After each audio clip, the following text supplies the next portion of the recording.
Let's do it. Let's do it. I think it'll be a positive story to learn about the history and to learn more about the present and how things have evolved from there. So yeah, let's shoot to it. So you have questions? I guess I'm just going to start by asking, and Jim, you can pipe in too. We work together on this stuff, but And you're a journalist too? I am. Okay. Yeah. I have the long history in it through the Journal Sentinel, so I sometimes I start the interviews, but And this will be published where? our website, Wisconsin Right Now. Okay. Yeah. And that's northern Wisconsin or? Well, The whole state of Wisconsin. Yeah, whole We state. cover a lot of Milwaukee issues. Yeah. we were in Louisville, so we did that Yeah, you too. said that. Kenosha. Yeah, said that. We were in Said Kenosha. that. Yeah. So about how many readers or subscribers? Well, we're new, but we've had maybe 300,000 since we started, and that was a month ago. That's Yeah, nice. in our Well, first congratulations month, on yeah, that. about 300,000 page views, about 200,000 visitors in 1 month. Congratulations. Well, let's get to it. I think people will be interested. All right, so let's just start with how you see growth and development and what it means to you. And then you have this going, so I don't have to take detailed notes, Yep. right? Because Right. I want to be able to talk to them and not. Go ahead. Yeah, absolutely. How would you describe growth and development? Yeah. What is it? So I learned about growth and development at the age of about 17. At 15. And how old are you now? just I'm for 34. perspective? I'm Okay, 34 so quite right a few now. years ago. Yeah. So a few years ago. Okay. And when I, first learned about the history of street organizations, is what the government know as gangs, right? But before they were known as gangs, they were known as street organizations, and it kind of branched out of this whole civil rights, Black Panther Party movement. As the Black Panther parties was dismantled, that's when street organizations emerged, and you had many different types. Blackstones, Vice Lords, Black Gangster Disciples at the time. These were the original street organizations that were founded. Then you had Bloods and Crips in different areas in the coast, West Coast and East Coast, still street organizations, but all of them formed with the establishment of ownership in the community, community identity, and the culture of blackness. In the same way like that with Hispanic street organizations formed with the understanding of protecting their community, ownership and identity with a history of culture. Because at the time, communities was still experiencing police brutality. Police were coming into communities, beating up neighbors, beating up residents, etc. So these street organizations emerged out of the concept of taking care of one another, protecting the community, etc. What ended up happening in the history, and then I'll get to how it applies to me, but what ended up happening in the history of street organizations, of course we know about COINTELPRO, we know about the mass amount of drugs that were flooded into black and brown communities, and that's what created this form of gangs, my territory, your territory, right? Don't cross my territory, don't cross this territory. That was the gang mentality that ended up emerging from COINTELPRO with this mass amount of dope and heroin and other drugs that were distributed through the community. I wasn't a part of that. This was way before my time. So in understanding growth and development, in 1982, the chairman, Larry Hoover, came up with a new concept, and it was a concept of organization. And it took away the old concept, or it not took away, but it evolved this old concept of gangster disciple mentality, right, of the gangster disciple nation, and evolved it into the growth and development lifestyle of organization. Of course, a lot of people did not honor and follow that memo. A lot of people still to this day claim to be part of gangster disciple nation. But in true teachings of GD, then all was supposed to emerge from the gangster disciple lifestyle to the growth and development lifestyle, which was about education, economics, political development, social development, organization development, and unity. What are points of growth and development? So when I learned about growth and development, because at 15 years old, I knew about, obviously, communities, GD vice lords, etc. in my community that I grew up in. So I closely identified more with GD because it was just everybody that I knew around me at the time growing up as a young kid identified as that too. So at 15, I thought it was about gang banging and that lifestyle until I ended up going to Marshall High School. And one of my teachers, she asked the whole class, she said, who all a part of some gang in here or some type of, and like everybody was raising their hand from the block, like 2-7, I'm KOB, I'm this, I'm that. And I was like, well, I'm a part of an organization, and she was like, well, what's that, GD? And she was like, well, if you don't go to school and you don't maintain the 2.0, you can't be that. So it was her who really made me interested and learn more about, well, what is growth and development? So at 17 years old is when I really learned about growth and development, and it really changed my life. And that's why I don't have a problem with saying, hey, I'm growth and development. Because when I say I'm growth and development, that means that I have made the transition, right, in my lifestyle from a negative way to a more positive way. So for those who are a part of the teachings of because Larry Hoover, obviously he's paying his price of things that he's done in his past and things that others have done in the name of GD. But what he's saying now is don't be like me. Don't live my life. Don't go down the same mistakes that I have went down, right? Eradicate the negative behaviors and turn it into something positive. So when he put the memo out and then when he made it about education and economics and social developments and politics, and that was something that was very passionate to me because deep down in my heart, I always really been about community and social justice and things of that nature. So when I was 17, I remember when I was originally learning about growth and development, we ended up going to this church. It was called Amazing Ministries on 55th and Burleigh. And we walked into, and before we walked in, we was talking about doing a community cleanup. And we was like, well, how we gonna do this? We don't have no support. We don't have like nothing. We was just 17, maybe like 17, 16. So I knew the pastor and a couple people. Well, no, I didn't know the pastor yet. I didn't think I know nobody from the church yet. But we decided to go into this church. And I remember when we walked in, there was about like maybe 5, 6 of us. And they all stopped. They stopped the service. And they was like, how y'all doing, young man? What brings y'all here? And we was like, well, we're trying to do a community cleanup. We just looking for support, et cetera, et cetera. And I remember the whole church embracing us at that moment, and then the whole church coming out and doing a community cleanup with us.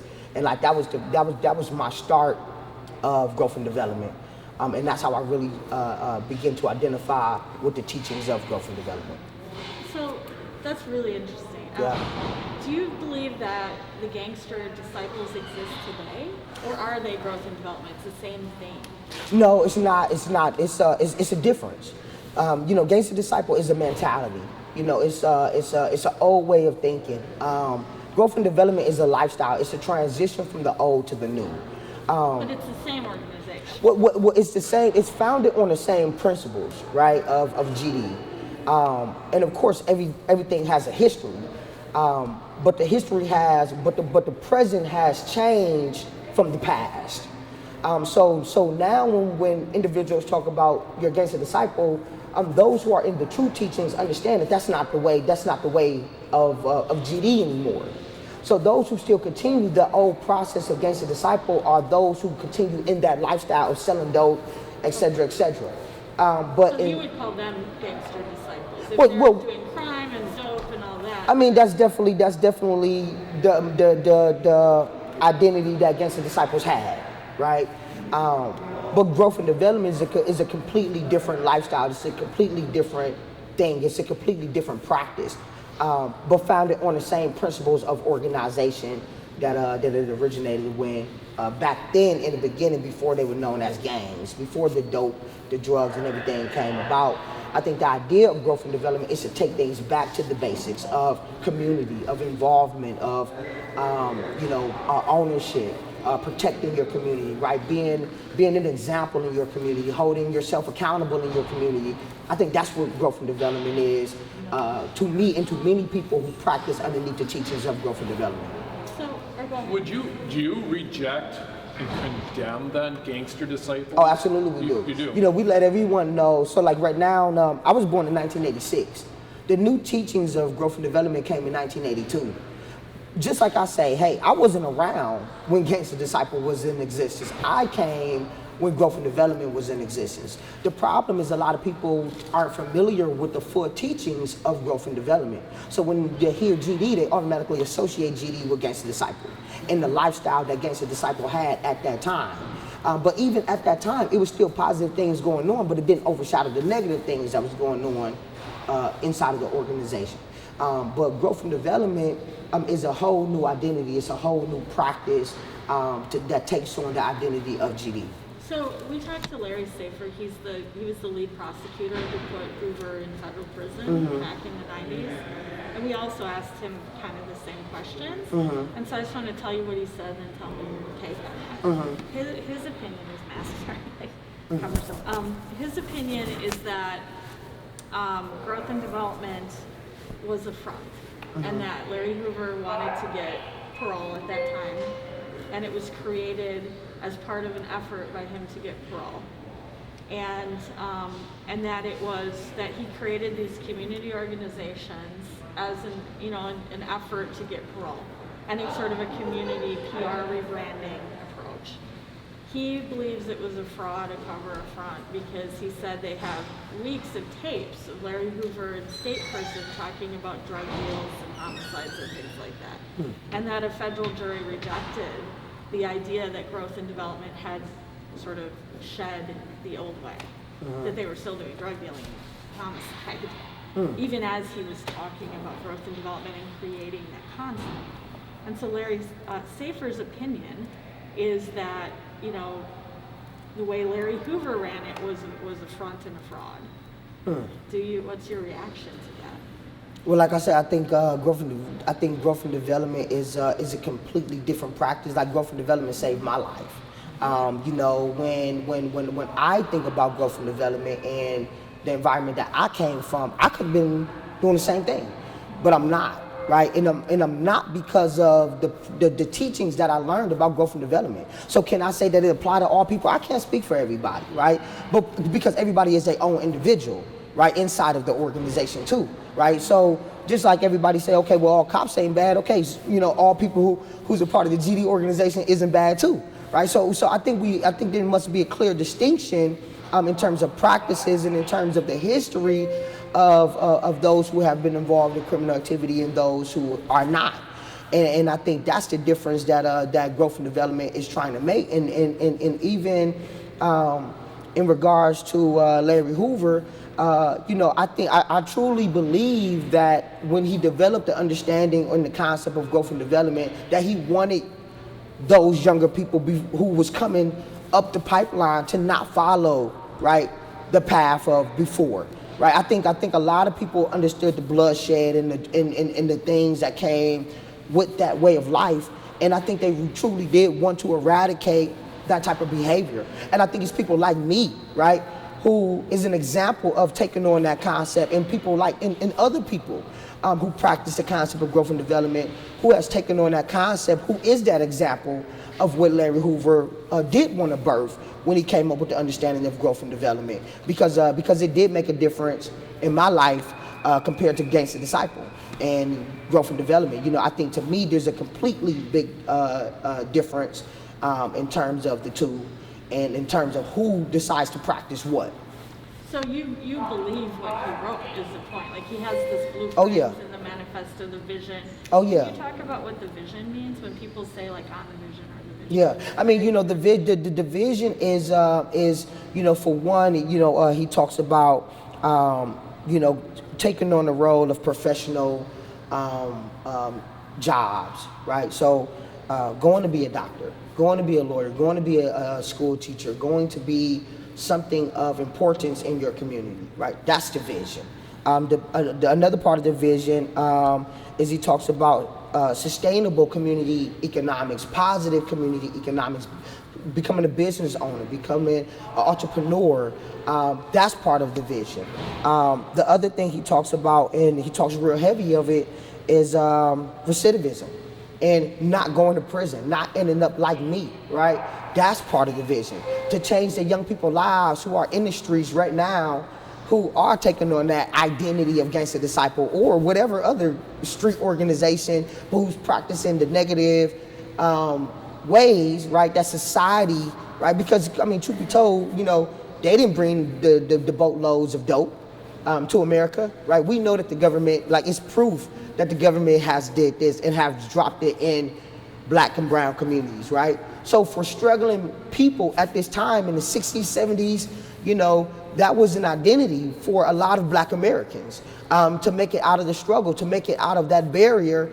So that's what that was, right? And then of course, we have the, COINTELPRO and things of that nature that once we give it to you, okay, now you're a criminal, right? So I can't speak on all of that. I can speak on what growth and development has done in the lives of many young people, right? Including myself, that has changed our dynamics from being that to being an activist.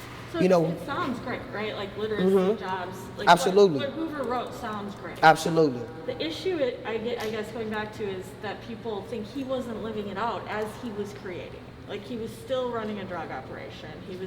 They were still doing homicides. And they claim this is proven with weeks of tapes of him in prison talking about these things. Yes. And the jury convicted him. How do you square that? Yeah, I can't speak to that because I don't know about that, right? I can't speak to information that I don't know about, right? Does that bother you? So one of the things that I know in my life is that you have to believe in something, right? And in my communities, a lot of times, we don't have doctors and lawyers and people in my community, right? So anyone who's willing to change your life in a positive direction is okay in the community, because so it's like I'm not applauding any of the doping and murder from any individual, but I think what it is if an individual can say, hey, don't be like me, right? Take this path, right? I know you heard about this, but that's not the way. Take this path. I think that's more important than saying, yeah, continue to do this, continue to do that, right? Because that's not what was taught to me. Nobody came to me and said, hey, let me give you this gun and you go out there and do that. No, people said, no, you need to stay in school. No, you need to do this. No, you need to do that. And that's what shaped my teachings in growth and development. So I think it's two sides. Who taught you growth and development? That you mentioned, right? What a teacher told me about how you had to stay in school in order to maintain being a part of the organization. I didn't know that at the time when I was 15, 16 in high school, freshman, sophomore, So a teacher told you in order to stay in growth and development, you had to stay in school? Yep. Yep. A teacher told me that at Marshall. That's interesting. And when she told me that, I was like, I didn't know that. Because I wasn't never a part of any block gangs, 2-7 or anything like that. And I think that's also the difference when we talk about the other organizations, other things before in the 90s and things that you was covering. We're talking about neighborhoods who took on the identity of being XYZ, right? But it wasn't right, in the murder they were neighborhoods. Absolutely. And that's the difference, right? Because in the teachings of organization, we're all in the teachings of growth and development. So for those who choose to operate in a different facet, they're operating in their own facet. And a lot of people still do that. A lot of people still, hey, I'm from this block, I'm this, right? And you can't necessarily force anybody, and that's the difference between growth and development and gangster disciple now, right? This is not we're not forcing anybody. This is for those who are willing to take on the teachings of growth and development, not those who are forced to take on the identity of GD. And that's the difference between the two. So when you say GD, it has these different identities, right? Like clearly there's some people probably still doing drugs and killing people who say I'm a GD. Or I'm a vice lord, or I'm a Crip, or I'm a blood, or I'm a police officer, but right? You're arguing that other people adopt this other side of it. Absolutely. Hoover Yeah, absolutely. Live it out a different way. Absolutely. Why still use the symbols, the star, the PML and PML, like the lingo? I mean, it means pretty much love. The foundation of GD when it originated out of the principles and the concept of love. It was love, life, loyalty, knowledge, wisdom, understanding, right? So those concepts are still true. To stand on love, to stand on life, to stand on loyalty, knowledge, wisdom, and understanding. Those concepts are still true. It's the negative connotation that went with the stars and the symbolism.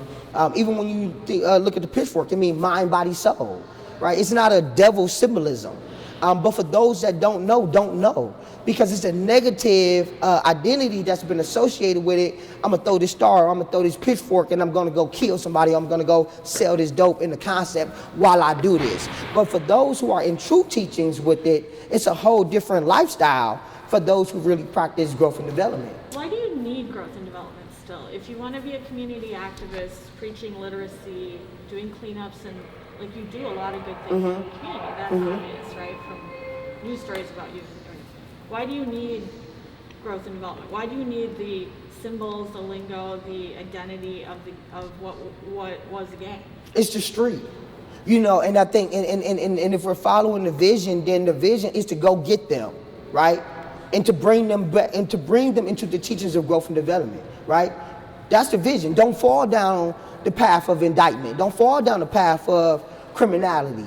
Go get them and teach them the true teachings of growth and development. That's what it is, right? So if I'm a mentor and if I'm a activist, and I know there's people in my community who say, "Oh man, on the G or GD folks or whatever." No, folks, you know that mean this, right?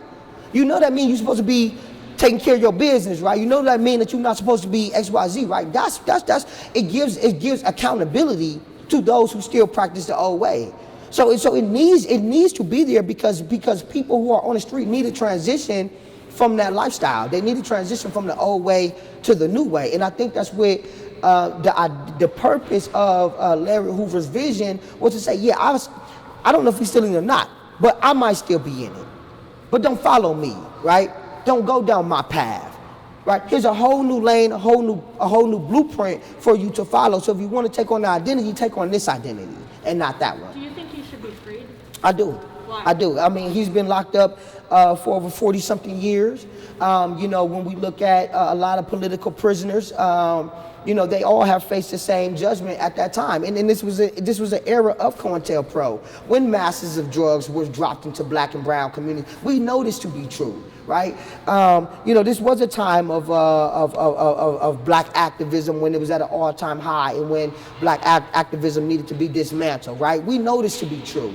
And I think now we're in a phase where communities need a voice, right? We know that in the city of Chicago, violence is at an all-time high, and a lot of people are still taking on the concept of GD, but they have no leadership. They have no voice. They have no one to say, hey, we're not doing that anymore. Now this is what we're doing, right? And we also know to be true that when the dope dealing and all that stuff was going on in the black and brown communities, the federal government didn't come in and indict anybody at that time. It wasn't until 10,000 GDs showed up in the city of Chicago to vote that they became a problem for the federal government, right? That's the truth, right? So there were recent indictments, like that you can look it up, and there's indictments in 2020 for drugs, racketeering, homicide, like all over the country. Some say, like there was an Atlanta indictment where they were talking about growth and development and saying they believed that, and the feds were saying no, they were doing all this. What's your reaction to that? Like, how do you pull that apart? When some people are still saying I'm a GD and they're going out and they're doing crime. Yeah, I mean, for the most part, I can't speak to individuals and individuals' cases. I'm not them. Right, I can speak to how growth and development has impacted my life and has impacted the lives of others that I know personally, who have made people who are from the street think twice before they pull the trigger. People who was selling dope think twice before they go out and sell dope now and say, man, I'm just gonna get a job. Because growth and development is one of those things that's important to their lives and they truly want to practice that. So I know that life. I know that side of the story. So that's the side of the story that I can speak to. The fact that someone like me can write 2 books and be a published author and develop curriculum and be such an entrepreneur inside of the school districts for over 10 years. That's what I can speak to, right? But it's because of those teachings that held me accountable to say, no, we're not on that no more, right? We're on this. Let's talk more about your positive things you've done, and also maybe just start, if we could start from square one about like just your bio. I want to learn more about you, so we're not just only talking about this. Like you were born in Brooklyn? I was. I read that in an article somewhere. Yeah. And then when did you come to Milwaukee? When I was 1. Okay. Yeah, I came to Milwaukee when I was 1, my mom and my sister. Okay. Yeah. And what did your mom do? Well, my mom, she was an order filler for JCPenney's for about 15 years. Did a little work at the post office, and then eventually ended up doing some work over at Further Hospital.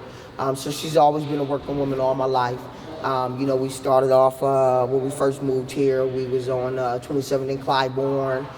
Then we moved over to the south side of Oklahoma, and then eventually she ended up getting her house over on 54th and Burleigh. Finished raising us there for the rest of our adulthood. So always been a hard-working, independent woman. Strong, positive. Never been on drugs. Never drank. Always did the best she could to raise us the right way. And what about your dad? My father was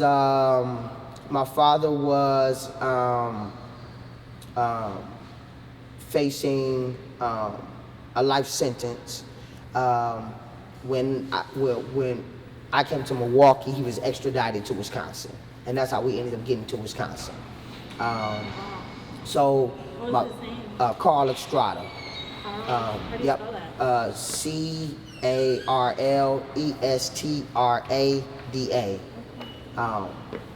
And just in all transparency, my father was a fugitive for 11 years. He escaped the Wall Pond prison underneath the alias of Lamont Coleman. And that's really how I got the last name Coleman. Other than that, nobody in my family last name is Coleman. What did he, if you don't mind asking, what did he do? I think he had a homicide case at the time. Was he a DD? No. That came later. Okay. No, my father. I'm not sure what street things was around back then. He was. My father was born in 19.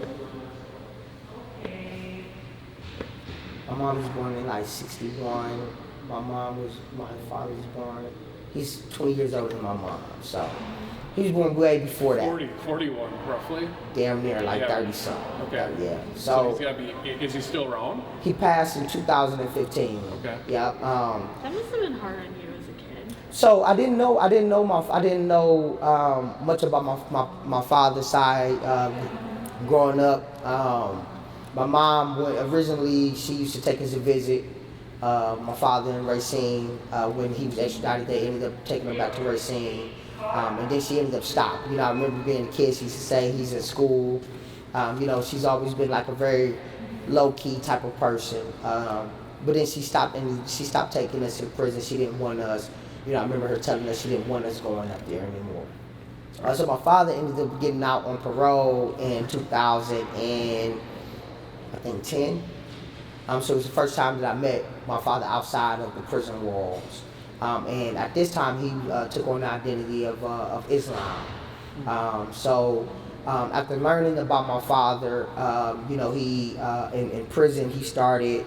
Before he went to prison, he had a bread, milk, and cheese trucking business out of New York. A printing company out in New York underneath the alias, and he was a prison inmate guard on the buses out of New York. And then when he got extradited in prison, he ended up creating a few state programs for the prison, and then just kind of really like teaching a lot of guys who was in the prison about Islam. So that's how I ended up learning more about my father on that side. So that wasn't like 2010, so I had about 5 years kind of, to spend with him outside of prison. Okay. How did all of that, and that's a dramatic story. Yeah. How did that affect you? I think a lot of it caused me to look for identity, right? And I think that's how I took on the identity of growth and development, because part of it was connecting to a cause that was deeply important to my life, and social justice has always been important to me before I even knew about a lot of the major protests and all of this stuff. So once going through that experience, and then just kind of growing up, a lot of my friends, my first friend that I lost to gun violence, he was 15 years old. I was 15 years old. So his name was David. David, what was his name? Robinson. David Robinson. Yeah, David Robinson. So. You were with him when he was shot? No, I wasn't with him. So like gun violence and social justice has like been very personal with me. Just kind of losing a lot of friends in high school, a lot of friends going back and forth to jail and prison. I knew at an early age, around 17, that I know that my life needed to be different. And that's when I started reading civil rights books. I went to 6 different high schools, just kind of bouncing back and forth, just kind of looking for, my own identity. But I took on the understanding of self-education and self-knowledge, and I started reading a lot about civil rights movements and how street organizations was a major factor in the civil rights movement. When Martin Luther King went to Chicago, he had the Disciples, the Lords, and the Stones protect him in the protests in Chicago. And street organizations has always taken on the identity of activism and social justice before they took on the identity of gangs. But when I learned about all this stuff, then that's when it became more personal for me to practice in the same lifestyle, and that's why growth and development is so important to my life, and I think to so many lives of other people. How many people have you known that were shot to death or killed or murdered? Ooh. Over 10. Wow. Yeah, over 10. How many of those when you were really young? Most of them were when I was between the ages of 15 to about 25. Most of them. Because you grew up in like Maybe the even heyday 30. of violence in Milwaukee, like when there was the most. I mean, most definitely. I think Milwaukee is a very violent, Right. Segregated, impoverished community. And I think when we look at the disparity gaps in terms of employment and unemployment, we know that those gaps are major. And in the city of Milwaukee, we know that mass incarceration is major. In the state of Wisconsin, the majority of those numbers come from the city of Milwaukee, and even the state of Wisconsin has more incarcerated numbers than other countries across the world. So we know that this is a spot where you damned if you do and you damned if you don't. So the ability to be able to make it out of it, right, in a positive way, is very important to a lot of people. And I think there's no secret I don't think there should be any secret for people to know what helped me make my transitions and to be a better person. One thing before I forget to ask you this, is your name Khalila or Khalil? Khalil. It used to be Khalil. No, it was an era. I went through the criminal justice process one time, and they ended up putting an A at the end of it. Because I read that in the Journal Sentinel, there were these old cases. I think they're old. Yeah. Right? Yeah. But it's under Khalila. Yeah. What happened with all that? Or not when it I mean, all that's dismissed. All that's dismissed. You know what I'm saying? Little small petty things. Nothing major. Nothing major. Definitely. Most of my arrests has been from protesting. I think I've been arrested more times from protesting than anything else. So nothing major. So, can you tell us some of the positive things you've been involved in? And I wanted to ask about, the protests and all that too. But first, can you just tell us more of the activities you've done that are positive? Like you mentioned education, you've done things in education, your books, like whatever you wanted people to know about Yeah, absolutely. positive things you do. Yep. I mean, I started the first violence prevention effort in the city of Milwaukee in 2015. We introduced the Safe Zone Initiative. It ran for about 2 years, 2015, 16, and in 2017, that's when the 414 Life was adopted. And they came up with the Cure Violence model. But we first ran the violence prevention models on 27th and Burla was one zone, and 27th and Atkinson was another zone. We reduced non-fatal shootings 80%. We reduced homicides about 60% in both neighborhoods. It was a grassroots activity. It started, the concept of safe zones came out of the protest of Dontre Hamilton. We was all arrested on the freeway, about 74 of us. They asked us what we wanted. I was pulled out of my jail cell and, kind of came up with the idea of safe zones. And at the time, it worked in 3 ways. We had violence prevention, which was what we called hood ambassadors, which stood for helping others obtain direction. We had community policing, which was pretty much having police check in to communities when they are patrolling neighborhoods. They would have to check into safe houses, and there was a red flag system and things of that nature. And then there was community corrections, which was pretty much about alternatives to incarceration. So all 3 of these things were proposed to the city of Milwaukee, the police department, the district attorney's office. But at the time, one of the things that we was able to get started right away was the Safe Zone Initiative Violence Prevention Model, with Alderman Asante Hamilton was the first one to invest $50,000 into the violence prevention model. Then our second year, we had $75,000. I think the county invested like $30,000 or something like that. I think we had a total of like $112,000 the first 2 out of the first 2 years. So I did that. Again, like the books and curriculums and things like that. I sold over thousands of books and curriculums from Milwaukee Public Schools to Green Bay area school district, St. Charles, the books. The school districts are buying your books? The school districts, the school districts. Green Bay, St. Charles, Seton Catholic School District. I have created peer mediation and violence prevention at Riverside High School and throughout the district of MPS, where I train students to be peer mediators and train staff to sit in circles and conduct peer mediation talks to prevent violence and suspensions after the federal investigation came against MPS about the disparities and suspensions between blacks and whites.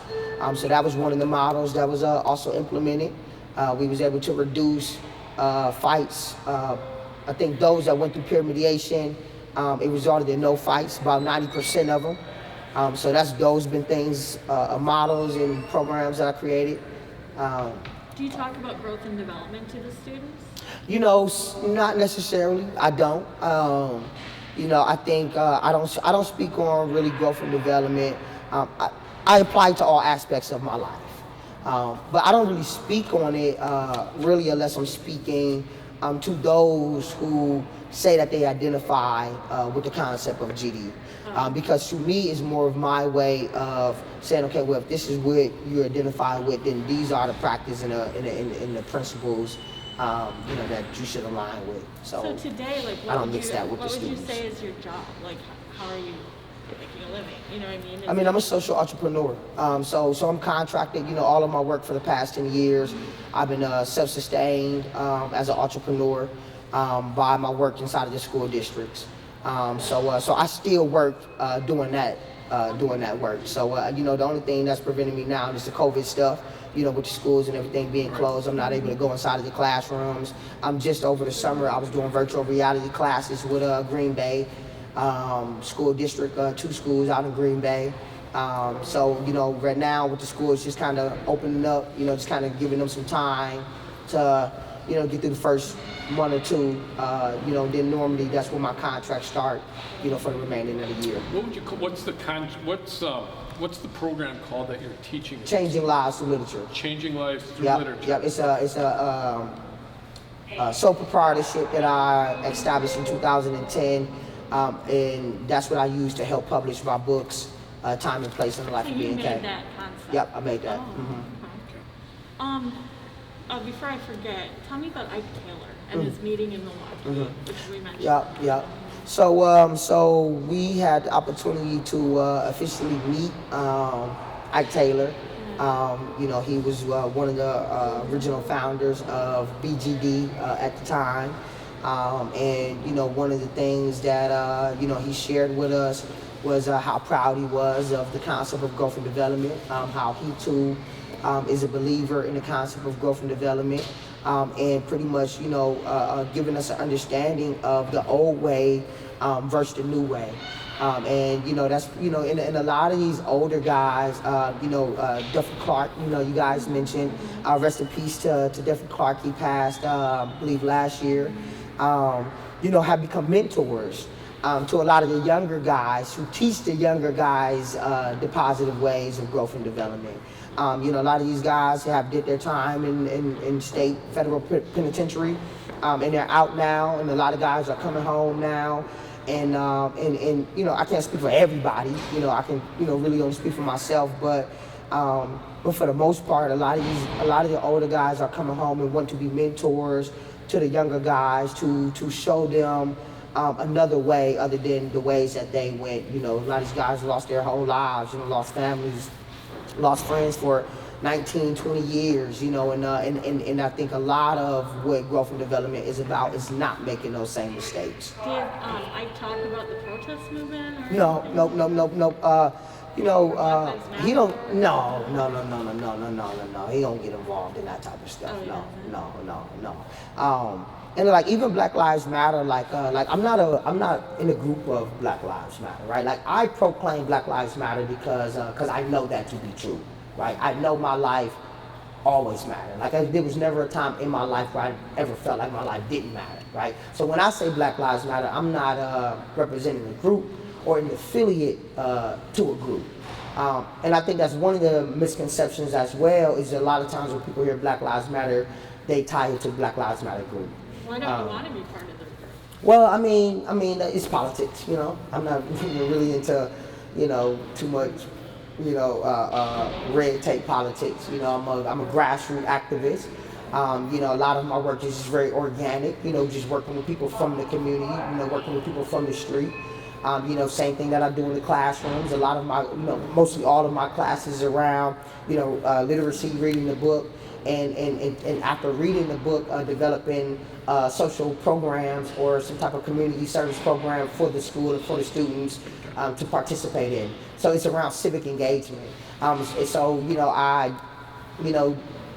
Groups, etc. And even when we talk about growth and development, it's not even really the group for me. It's the teaching for me, right? It's the belief. It's the belief. It's the vision, right? It's the belief for me more than it's the group, right? And I think for a lot of people, that identify with growth and development identify with the belief and the teachings of growth and development. And the leader, though, too, right? Well, at the end of the day, would you say you're a Larry Hoover supporter? I would definitely say that I'm a supporter of the teachings of growth and development.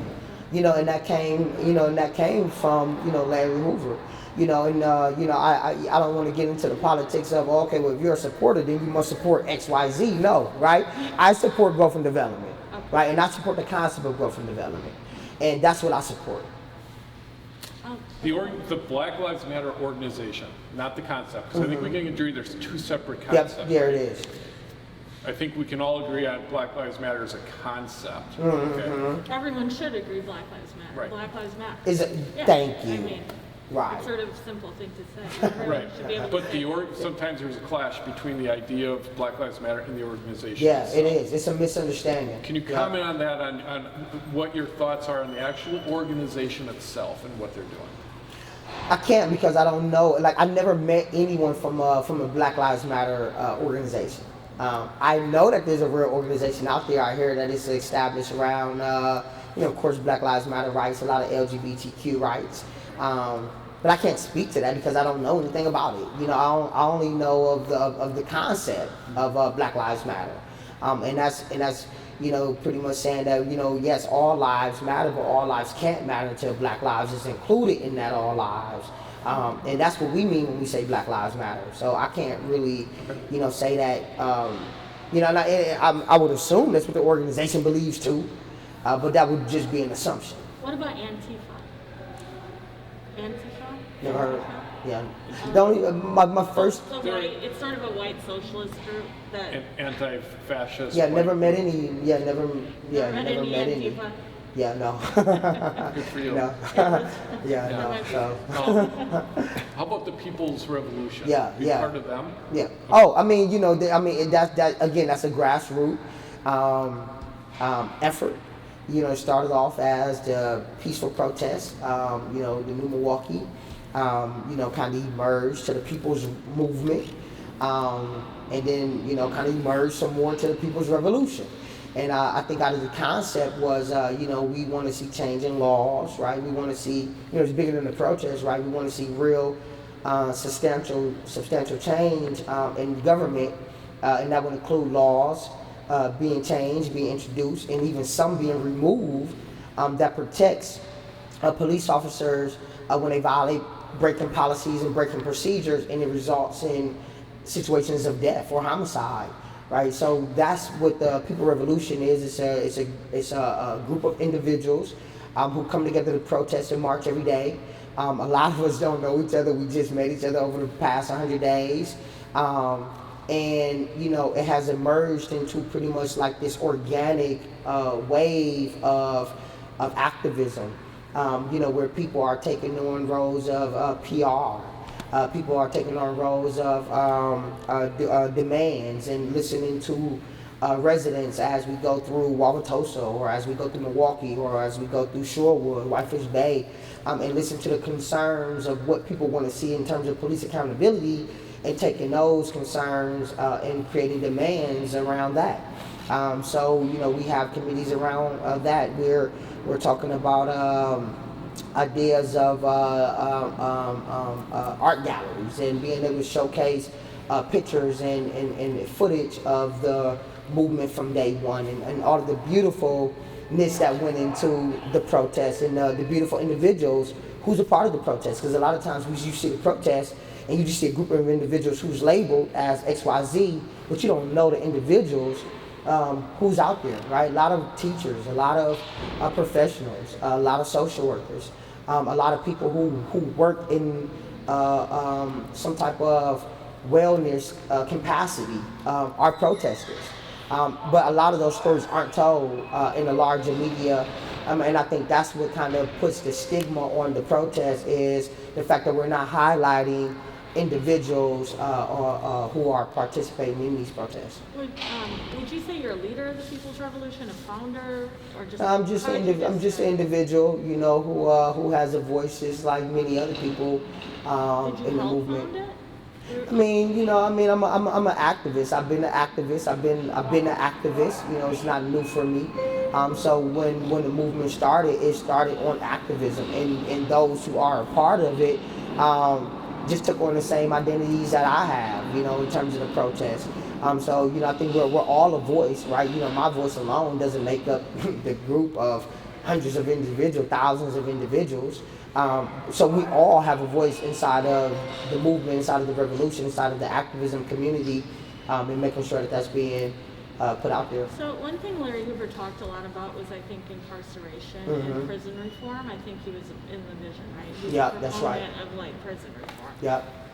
Are you getting some of the things you're seeking from his vision? Do you know what I'm trying to say? Like some of the specific policy changes you want, do they come from that? No, it doesn't. I think again, like I practice growth and development, right? So it's not something that I necessarily go run to this book and go read and say, okay, let me go implement it like this, right? It's a way of life for me, right? So just being in the way of life, certain things are already second nature to do as an activist. So when we came up with our demands were strictly around encounters in the community as we've been protesting for the past 100 days. So what do you want to see change, like specifically policy? Do you support defunding police? I mean, I will. So again, yes. And when we say defund police, it means taking the police budget and reallocating it to other services and other programs. It's not like take this money and just leave it right somewhere and it just collect dust, right? No, like a lot of city budgets are half, if not more than half of the city. A lot of police department budgets are half, if not more than half of the city's budget, and that's a lot of money. And when we talk about violence and the increase in violence, we know as violence interrupters who have intervened in violence, who have been front line when guns have been pulled out and have been able to talk people down from shooting someone, right? We know that the police are an aftermath of effect, and oftentimes come when things have already occurred. And a lot of times there's a mistrust in community in policing, so a lot of people don't even call the police, or when they do call the police, they're treated like a criminal when they call the police, right? So when we say defund, we're talking about let's cut more than half, right? The city budget should not, the police department budget should not be half of the city budget, right? We know that there are other programs and other important entities who's connected to making sure that communities are sustainable, making sure that communities are thriving, that need more help, that needs more funding. When police officers are called to a mental health situation, you're showing up with weapons, right? Your baton, your taser, your gun, but you don't have the experience and the expertise or the patience, right, to talk someone in a mental health crisis. You should show up with a social worker. You should show up with XYZ, right, physician or whoever to help come up with better practices when 911 is called. Yeah, police officers show up, but show up with someone who is trained in that profession to help the police officer deal with that situation so things are being de-escalated and not increasing. You know, you buffing up, now I gotta buff up because I gotta show you I'm a police officer and I gotta show you that law and order rules, right? It shouldn't be like that. It shouldn't be, you know, me versus you, right? It should be what can we do as a collective and as services to have better outcomes when 911 is called. So we can talk about the mental health part. There's a lot of issues there, but there's already a Milwaukee County mobile health crisis unit, right? That can respond when someone is in crisis. How realistic is it to say we're going to have a police officer, because usually it's the nearest squads that respond to someone if they're suicidal or whatever. Is it realistic to say we're going to have all these trained counselors or therapists riding with every police officer, every other police officer squad, 24 hours a day, all day long? I mean, in terms of budgets, no, that's not realistic in terms of time, in terms so of manpower. How would you, I guess that's the question, is how do you explain having therapists going with police officers on every mental health issue? So we should identify a certain amount of officers who are trained already in de-escalation, right? Who are trained already in mental health, who is assigned, you know, maybe 1 or 2 squad cars is on duty during this shift, who has a therapist with them, riding with them, and these are the ones that respond, right? Not all of you, but the ones who are assigned with the therapist, 1 or 2, 3 squad cars per shift, right? Should be the ones that are responding to those 911 situations. Right. How about some of the other issues? Reckless driving in the city is obviously becoming an issue. We need police officers out there doing traffic control. Do you agree we need police officers out there? Yeah, absolutely. Traffic control and investigating homicides and shootings. Absolutely. So how are we going to, and I'm asking you this not to come at you, but this is a question a lot of society is asking. How are we going to address all the issues that like the city of Milwaukee has in crime, but yet take away a large portion of the funding to do that? So there's a large portion of funds that in the police budget that are it has to be spent by the end of the year. So there's a large portion of the police budget that go towards military equipment, that go towards desk furniture, things of that nature. Every year. What was it? Or- Desk and furniture? Is that what you said? I just want to make Yep, sure. asset for forfeitures. Okay. You know, well, the things that are collected during seas, you know, that all can be used towards reallocating towards services. And I think that we're just not talking about that, right? We're talking about, you know, just as money that the mayor is saying, hey, here you go, right? But there's a whole lot of other pockets of money that can be reallocated in ways that go to the best interest of the community and not pocket the police departments, you know, with more funds and more funds and more funds. Do you support cutting officer positions? You know, let me make sure I'm answering this question correctly. So repeat that again. Like, I'm wondering if you support reducing the number of officers on the streets, like cutting officer positions, or either through not filling them or cutting them, I guess. What I think is that there's a lot of money that is used and misused in the police departments that needs more accountability. Not necessarily saying how many officers should be. We know that sometimes when one officer, you know, a year makes almost $100,000 or something to that nature, right? That's one officer. That's a lot of money for an officer a year. I think there should be insurance and things that's attached to being a police officer. A lot of lawsuits, a lot of civil cases where police officers do wrong comes out of the city budget.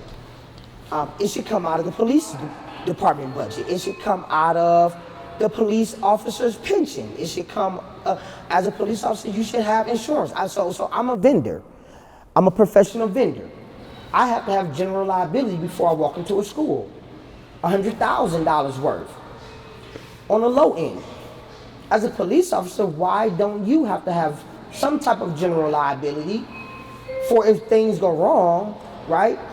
Money isn't just constantly being wasted and spent from city budget to police department budget. There needs to be more transparency and more accountability. And you know, I'm not exactly 100% sure of what that looks like right now, but I think that's what we're in the process of trying to develop as an activist group. Right. Just that we're discussing liability. I believe, if I'm not mistaken, the city of Milwaukee itself is its own insurance company. But other police departments, they actually have insurance companies that pay out for lawsuits and things like that. I believe the city of Milwaukee is different, but that's just how they chose to set it up. Correct. So I mean, I think there is, you know, liability insurance already in place for officers through the city if there's a lawsuit, right? Gotcha. Okay. Gotcha. I'm And wondering- that comes out the city budget. The liability for police You want to officers. talk about the city of Milwaukee, and I don't have my facts on this. My understanding is, do you understand? Are they self-funded? I admit- Okay, their pension is self-funded. I'm not sure. We'll have to look into that. I Okay. honestly don't remember Yeah. off the Yeah, let me know. No, yeah, let me know when you if you find out. Yeah. Is But- it? Go ahead. I guess people that oppose to funding the police are worried crime is going up. Let's just be honest. Like, Well, they're crime is worried. going up now. Right. And police officers They've kind budget of- has increased and increased They've and kind of increased. stood back, though. Have they?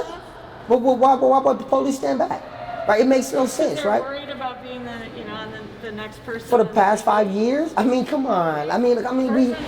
We have to be honest, right? Crime is going up across the country. Why do you think Police it's going budgets have been going up every year. Every year. We understand that you can give the police 100% of the budget. It will not deter crime from happening. It will not prevent crime from happening. The only thing that deters crime and prevent crime from happening is thriving communities that have ownership, that have interest, and that has investment to it, right? We know that police officers, most of them aren't even residents of the city that they're policing. So there's no investment in that. We're talking about a community that distrust even picking up the phone, calling police officers. So it doesn't matter how much money you give them. If the community is not invested in the police department that is serving in their community, crime will always continue to increase. It's simple. So what do you think? Why is crime going up? Because obviously homicides, it might be a record year, you know, we're headed that way. I mean, we have a broken community. We have injustice for one, right? We're dealing with this COVID-19, right? A lot of people are out of work. A lot of people are struggling still, right? We still have drugs and things on the community. That's never going to go anywhere. That's going to always be here since day one. The government put it here, it's going to be here, right? So we know that people are still invested in that. So as long as we have these things, and we have poverty. I mean, we have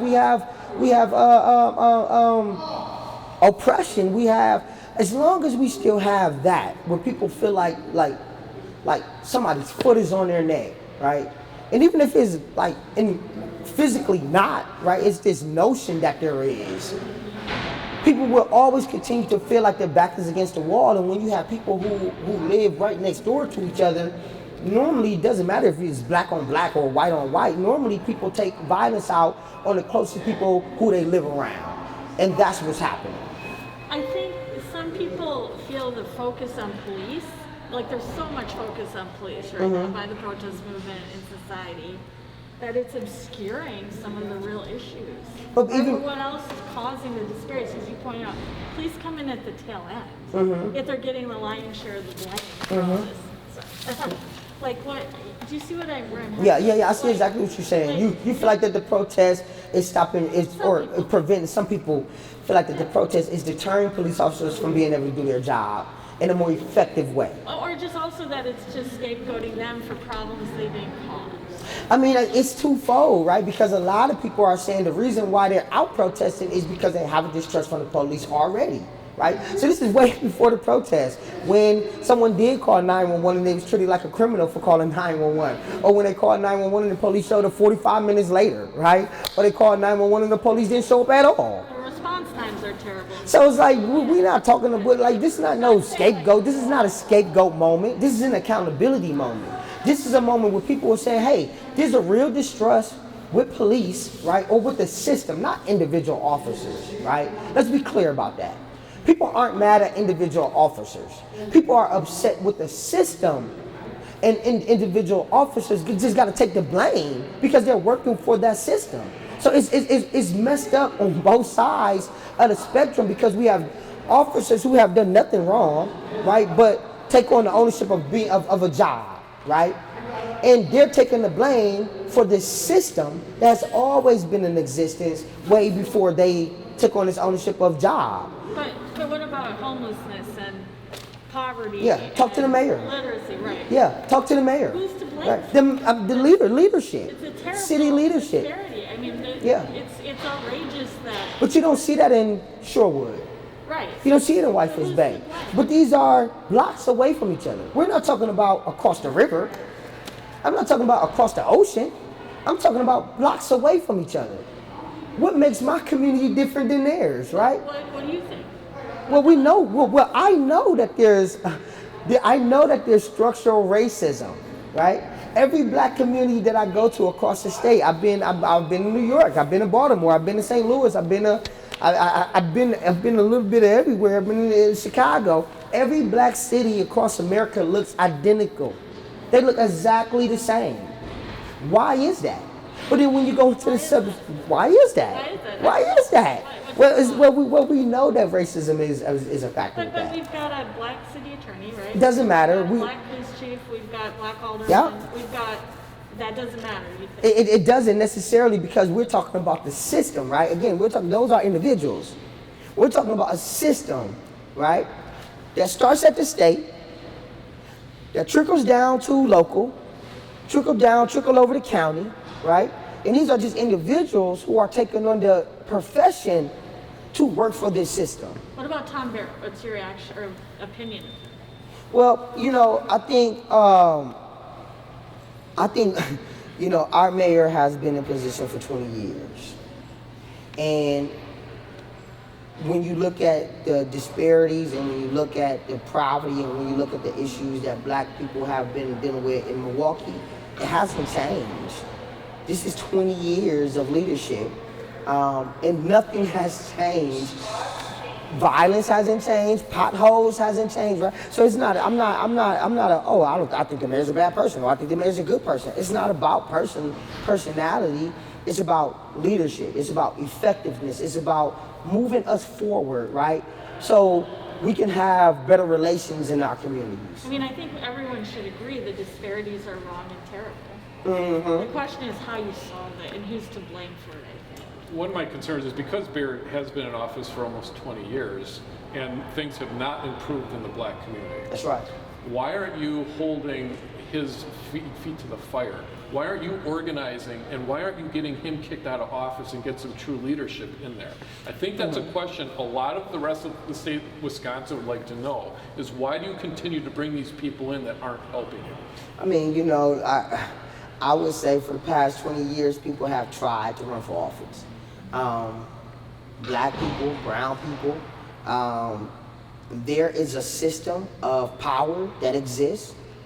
There's a level of finances that exist in politics and in elections.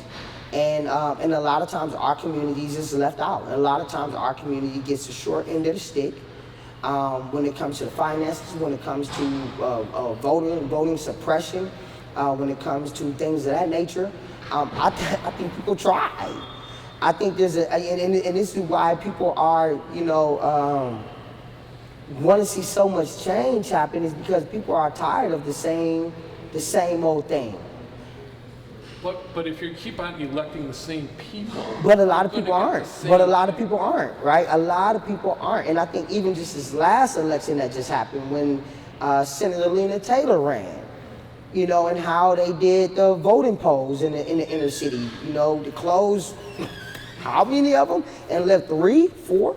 but again, that was Mayor Barrett's. Well, and so again, that's an executive decision to disenfranchise or to reduce voting turnout in certain communities. So, you know, we're still talking about tactics here, right? If I'm the mayor, I have that authority to do certain things that can help push the ball forward in my corner. And so we're still dealing with politics here. And I think a lot of people on the ground, you know, they have the ground level ability to go out and vote. But when we're talking about political PACs, and when we're talking about finances and raising funds to actually be able to introduce someone else to run for these offices, Senator Taylor had nearly the amount of money that Mayor Tom Barrett had when she ran against him, right? So it's all a factor, you know. And I think people would love to see change, white and black people and brown people included. But I think there's so much money and business that goes into politics that just goes over a lot of general people's head. Why not protest at Barrett's house instead of? We have. Oh, you have? Okay. Almost all the time. You just didn't get. You know, and it's not against any one particular person, right?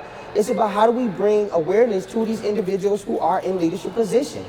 You know, hey, you're on the common council. Hey, did you know about this? Do you know about this? What is your stance on this? Hey, you're the mayor of the city of Milwaukee. What is your stance on this? Do you know about this? You know, the lead pipe, the lead water pipe issue, to me is one of the most frustrating failures of his administration. Yeah. And it should be how it's affected the black community.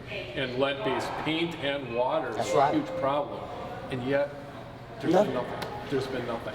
I was talking to someone, they live in Louisville now. They was talking about how they lived in Wisconsin, and the reason why he moved is because in the 90s he was out here and he got sick from E. coli from drinking water in the 90s. Yeah. Cryptosporidium. Yes, sir. Love you, brother. I wanted to ask you just a couple quick things before I forget. Final couple questions. Yeah, so we can just wrap have it a up. couple more. Tell me, did Frank Nitti move to Atlanta? I don't know. I haven't heard from him since we walked We into heard DC. he, but we don't know if it's true. We heard he Yeah. moved to Atlanta and didn't come back.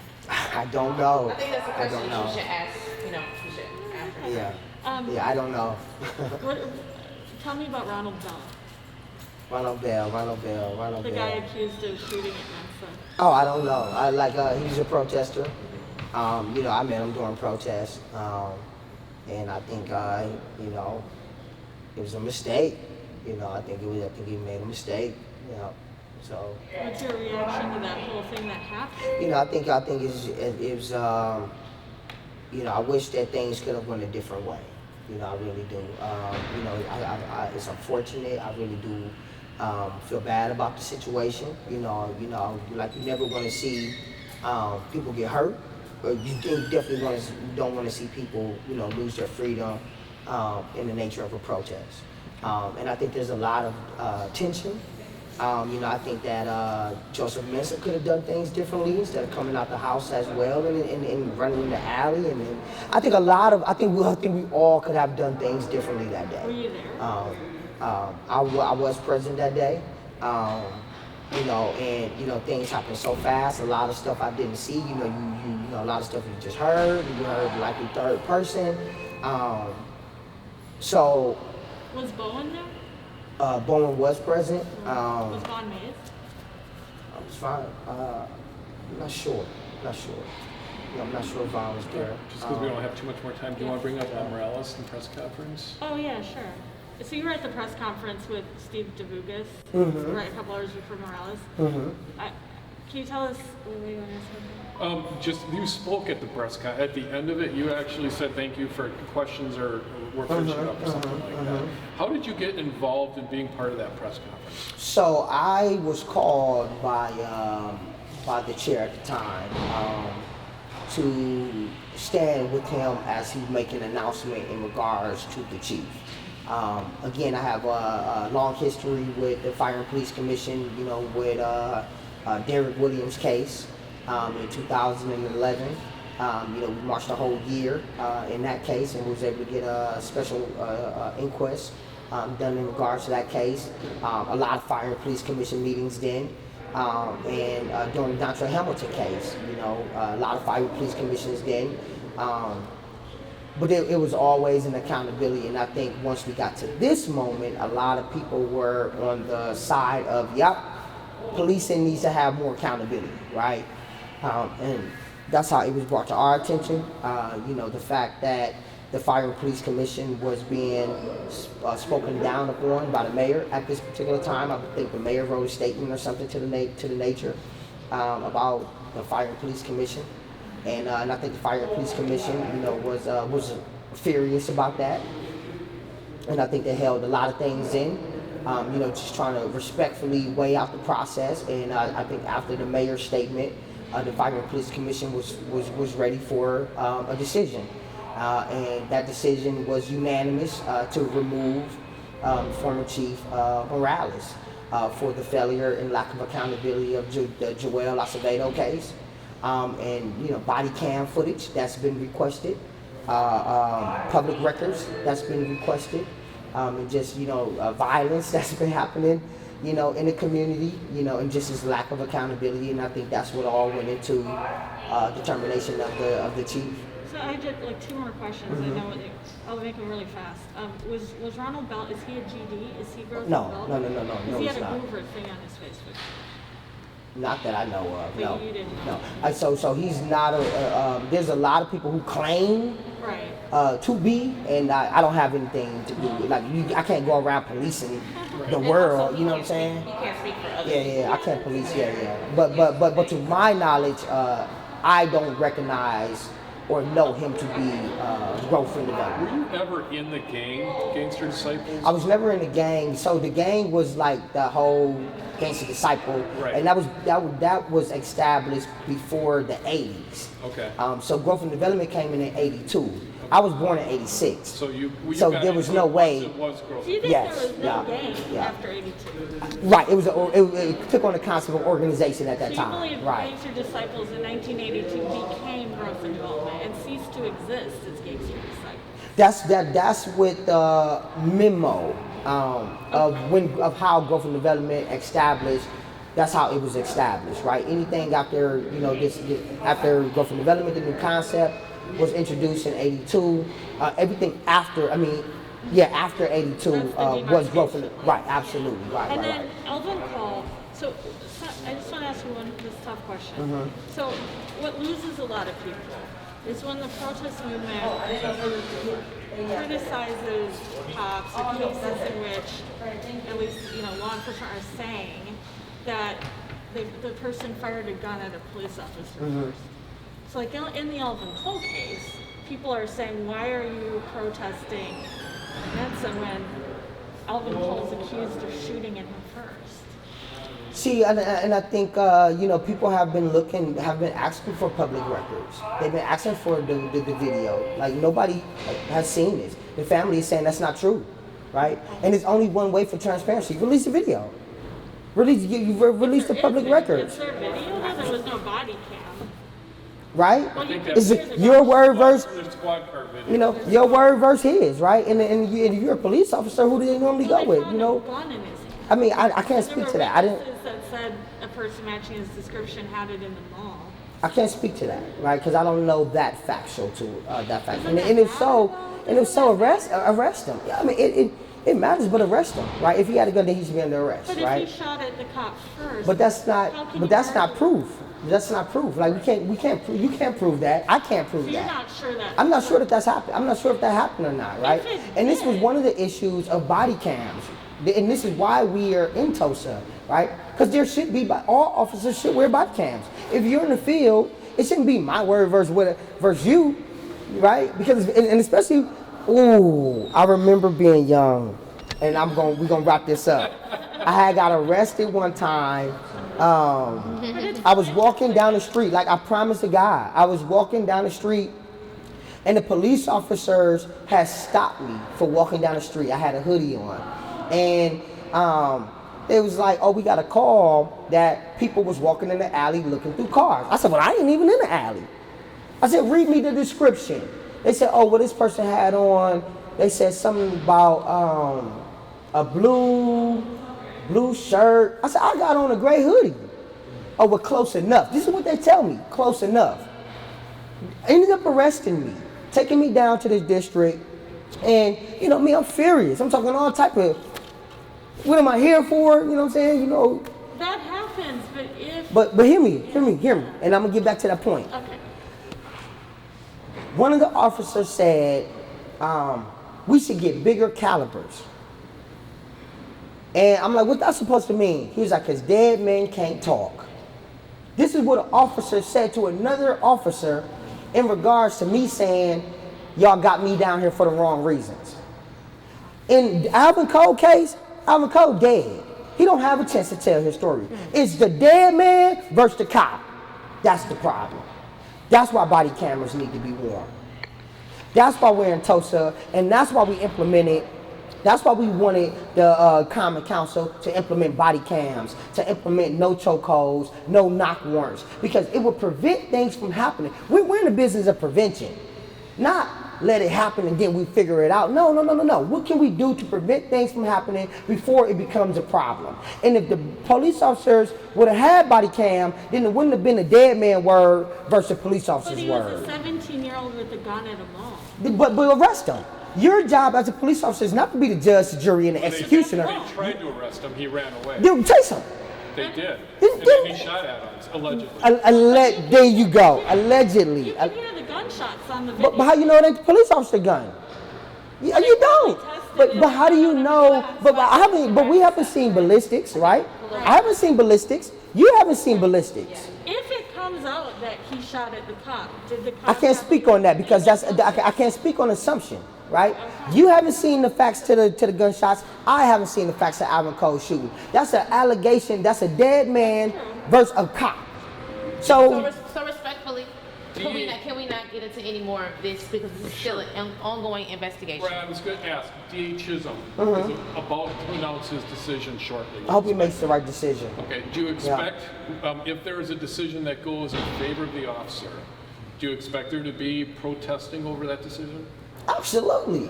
What do you It's guys protesting right now. I mean, people are protesting. I mean, I think one of the things that we heard, and this is what makes you question if it's really a fair justice system or not. Because we have already heard that the decision is going to be not in favor of charging the Joseph Oh, Mensah. you've heard that? From who or where? Exactly. Okay. But why would we hear that if it's closed? If it's a fair investigation, why would those who are leaked to police departments, leaked to district attorney's office, know that information is being shared and come back and tell us? Because it's not fair. It's not just. Obviously, we didn't even heard testimony in the Common Council Committee from the Mayor McBride, Chief Weber, saying that he knew of certain details in the investigation. How would he know of certain details in the investigation if it's supposed to be a closed investigation and his department ain't supposed to know of any investigation details if it's an outside investigation? Right. It's unjust. It is our understanding the mayor and the chief did see some video. They said something in Did that see some video. video. I remember. Yeah. How do you avoid it becoming Kenosha? What's your reaction to the fires there, the arsons? The protests turned into something else? Like, What I truly wish that those who are in position of power listen to those who are peacefully protesting, because there's a whole group of just everyday people who are not protesters, who hear news like Breonna Taylor, who hear news like Mike Brown, and who take things into their own hands. We have no control over that. But how Right? does it help your cause? You know what? People are burning You know what? That's separate. That's separate. I can't control everyday people out here in the community who frustrated and furious about shit that's been happening for years. I can't control them. I'm an everyday protester. I'm a protester, just like everybody else. That's what I can control. I can control my actions as a protester and try to have voice to try to influence others to do the right thing. But I can't control you. I can't force you to do nothing, right?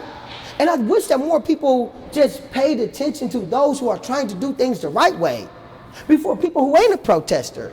But you're a leader, and you were at But I'm a leader of myself. But I am a leader of myself, right? Would they have listened to you? But- Would you have stopped them from running all over his yard and throwing toilet I'll paper? try. Hey, look, let me say, I'm not to blame, right? I don't want to be in a situation where you try to blame me No, I'm for what just happened in a saying, situation. they gotta listen to Where the Ronald I wish, right? Because then things would be prevented. I wish, but I also wish more importantly, that the shit wouldn't have never happened, right? I wish more importantly that Joseph Mensah didn't kill 3 people within 5 years and he's still a police officer. That's really what I wish. Because then it wouldn't be a situation like Ronald Bell. It wouldn't be a situation like what's happening across the country with everything burning the hell up. It wouldn't be that. If people held the police accountable. That's really what I wish.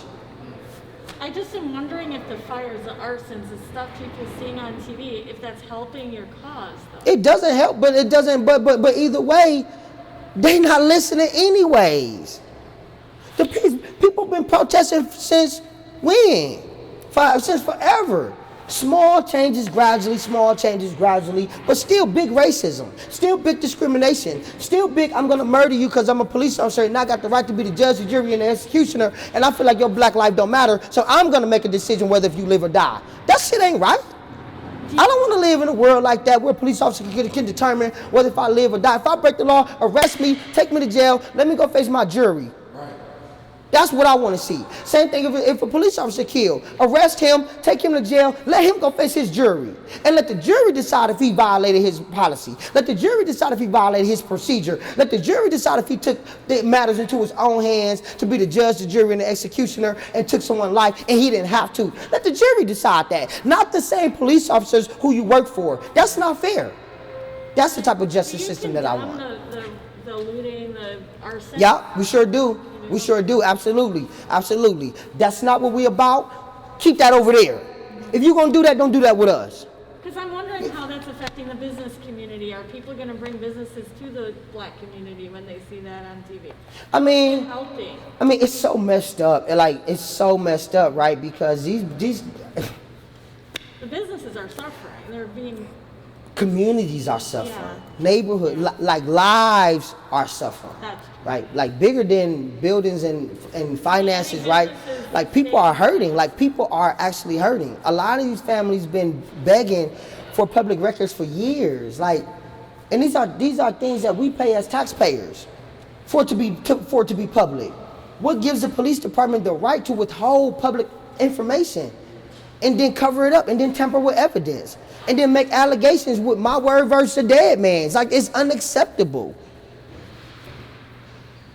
I know they're answering. Yeah. Sorry, it was just very interesting. We had all these questions. Yeah. You were very interesting. Well, thank you. Thanks for talking to us.